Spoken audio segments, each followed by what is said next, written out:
Can you feel it in the air?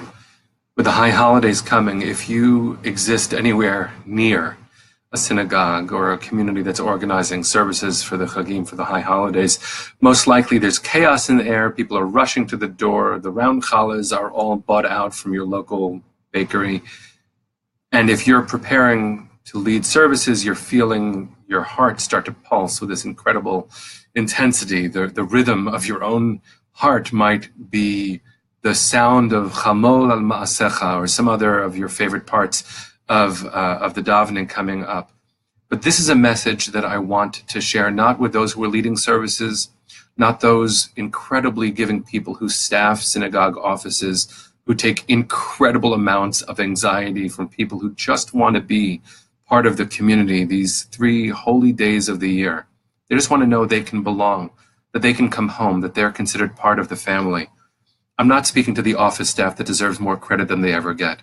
I'm not speaking to the daveners who give of their souls standing in front of people in these most awesome of days. I'm not speaking to rabbis. I'm not speaking to cantors. I'm not speaking to the people who make the kiddush or take care of the kids. The most important person on the high holidays is the person who's standing at the door, who greets people. In some communities, we ask them to take tickets, or we call them ushers. They could be called malachim, they could be called angels, a practice that we began in my community fairly recently. But why are they called malachim? What is the role of the greeter? A malach, an angel, according to Kabbalah, has a pure purpose. The difference between an angel and a human being is that an angel doesn't have flexibility in doing what they do in the world. They are created with a pure intent. That is what the angel is created to do, and once it fulfills its purpose, it disappears because it has done what it came to do. The malachim, the greeters, should also be pure in intent. The role of the greeter when it comes to the high holidays is they should be pure angels of welcome. Can you imagine if you don't have enough money to buy synagogue membership? And of course, what kind of a phrase is that anyway, buying synagogue membership? Who isn't a member of the family?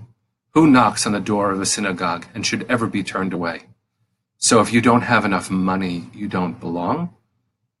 It's only when someone doesn't have enough whatever that the definition of family is tested.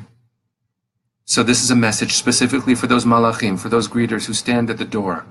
When people who have pledged come, when people who don't have enough to pledge come, what will you do when someone says, please let me in? Do you know all the stories that the rabbi might know? I know stories about people that other people don't know in the community. I know enough stories not just to have compassion, but to know that people are not trying to abuse a community's largesse as if any community has any largesse when they ask to come for the holidays. They just want to sit down and be counted. I remember growing up thinking, oh, these people who only come a few days a year, as if that's a reason to not give them incredible respect. They are showing up 3 days a year, and they don't show up any other time. This matters to them. They're giving of themselves in a way that probably is out of context for the rest of their year. They want to be close to people. They want to be close to God. They want to remember their grandparents. They want to dream about a world that could make sense, where there is a judge, where there is justice, where the world could be reborn. None of that is rational, and none of that could be measured on a ledger. So what's the worst thing if you let someone in who couldn't afford a ticket? The worst thing is they sat down and had a holy experience, and you didn't benefit from it. That's the definition of a holy act, you letting them in, because who are you to not let them in? Who is a community to turn anyone away, Jewish or not, looking for a place of refuge, of comfort, of belonging, of light, of hope, of love? If you're not a greeter this year, maybe you could stand at the door and make sure that the greeters and you provide the warmest of welcomes. You are God's emissaries.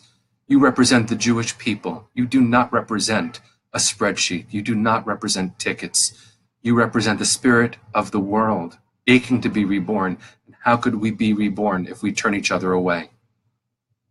So the kind of year that I wish for you, and the kind of year that I wish for me, and the kind of year that I really wish for whoever shows up at the door of your community, whatever kind of community it might be, is that you just give them a hug and you say, welcome, welcome home. We've been waiting for you all this time. Now we know we can start. The shofar cannot be heard if we don't let every breath inside of our homes. Please, please, please let everybody in this year. We need it. We've always needed it. It's not for their sake, it's for yours. Let them in so you can know what it is to let someone in.